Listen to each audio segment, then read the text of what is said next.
Halo, pernah nggak sih Anda merasa lagi nanya ke orang, tapi kok rasanya malah kayak lagi interogasi ya? Wah, sering tuh kejadian. Iya kan? Bukannya jadi ngobrol enak, lawan bicara jadi kayak jaga jarak, defensif gitu. Betul. Nah, sumber kita kali ini punya cerita menarik nih dari Matt Mai. Dia cerita pengalamannya nyetir di Bundaran Arc de Triomphe di Paris. Oh, yang itu ya, yang katanya kayak dibombardir dari semua arah. Iya, bikin panik katanya. Nah, ini mirip banget sama rasanya kalau kita dihujani pertanyaan bertubi-tubi. Analogi yang pas banget itu. Emang rasanya bisa bikin bingung dan ya kayak diserang gitu ya.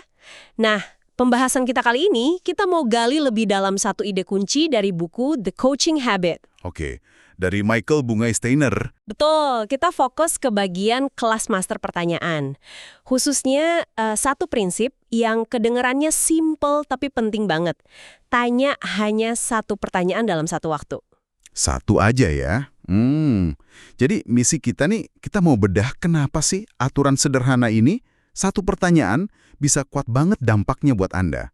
Ya, buat komunikasi sehari-hari atau mungkin pas lagi mau bantu orang lain mikir, ya coaching gitu. Tujuannya biar obrolan lebih fokus, lebih enak, suportif, dan nggak bikin orang lain ngerasa kayak lagi dihakimi atau dipojokkan. Sip.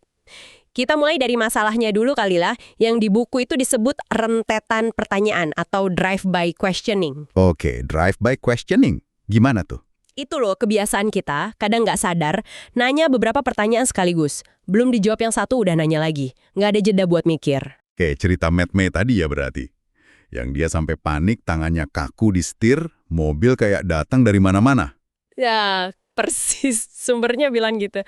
Mungkin kedengeran agak lebay ya, tapi rasa diserang dan bingung itu mirip nggak sih sama yang dirasain orang kalau kita berondong pertanyaan? Bener juga, jadi bingung mau jawab yang mana dulu kan? Iya, akibatnya jelas, lawan bicara jadi bingung, ngerasa ditekan. Akhirnya ya obrolannya jadi dangkal atau malah berhenti sama sekali. Jangan-jangan dia malah sibuk mikirin cara selamat dari pertanyaan kita, daripada mikirin jawabannya ya. Bisa jadi, mikir jawaban yang aman aja gitu. Nah, terus solusinya apa dong? Buku ini pasti ngasih tahu kan? Pasti ada aturan mainnya nih. Ada, dan simpel banget. Aturan emasnya gini, tanyakan satu pertanyaan saja. Hanya satu pertanyaan dalam satu waktu. Cuma gitu. Satu pertanyaan aja. Iya, sesederhana itu kedengerannya. Tapi, butuh latihan sadar loh buat konsisten ngelakuinnya. Satu pertanyaan. Kayak terlalu simpel ya kesannya.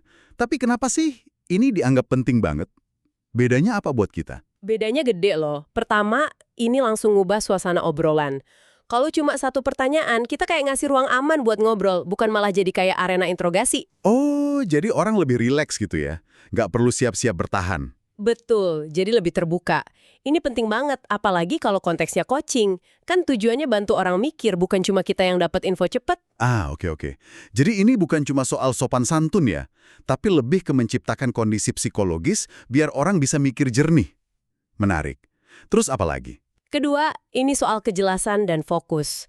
Otak kita kan kerjanya lebih bagus kalau fokus ke satu hal aja ya kan? Iya sih. Nah, satu pertanyaan itu bantu lawan bicara kita konsentrasi penuh. Bisa gali lebih dalam, jawabannya jadi lebih berisi, lebih bermakna, bukan cuma jawaban cepat atau jawaban yang dia kira kita mau denger.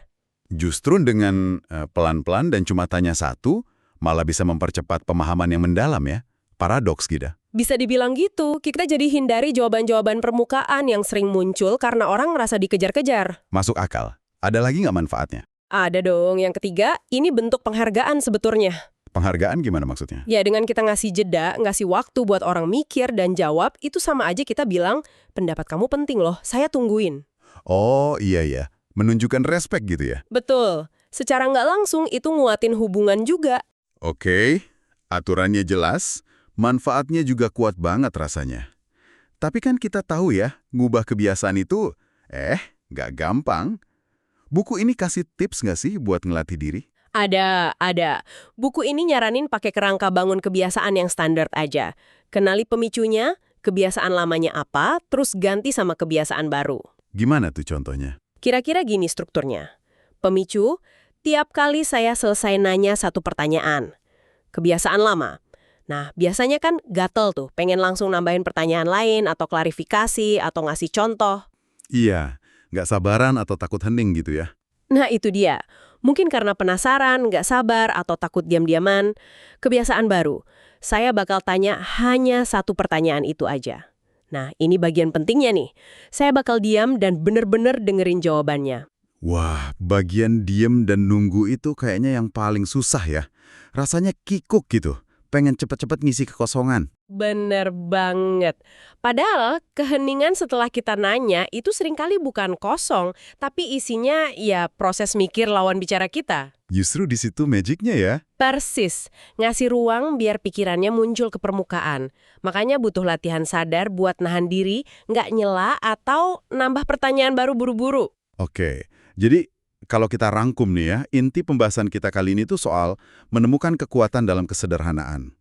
Tanya satu pertanyaan aja setiap kali. Betul. Ini bukan cuma teknik ya, tapi lebih ke pendekatan ya, buat bikin obrolan jadi lebih tulus, fokus, dan akhirnya ya jauh lebih efektif buat semua pihak.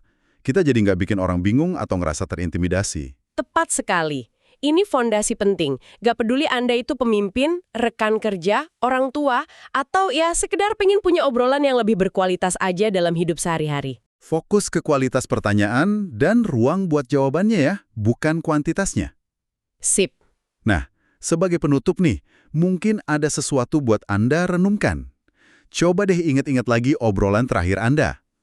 Gimana kualitas jawaban yang Anda dapat pas Anda kasih orang ruang penuh buat mikir dan jawab satu pertanyaan aja? Bandingkan sama pas mungkin tanpa sadar, Anda lontarin beberapa pertanyaan sekaligus. Iya. Apa dampaknya tuh? Nggak cuma ke informasi yang didapat, tapi juga ke kualitas hubungan Anda sama orang itu. Coba direnungkan ya.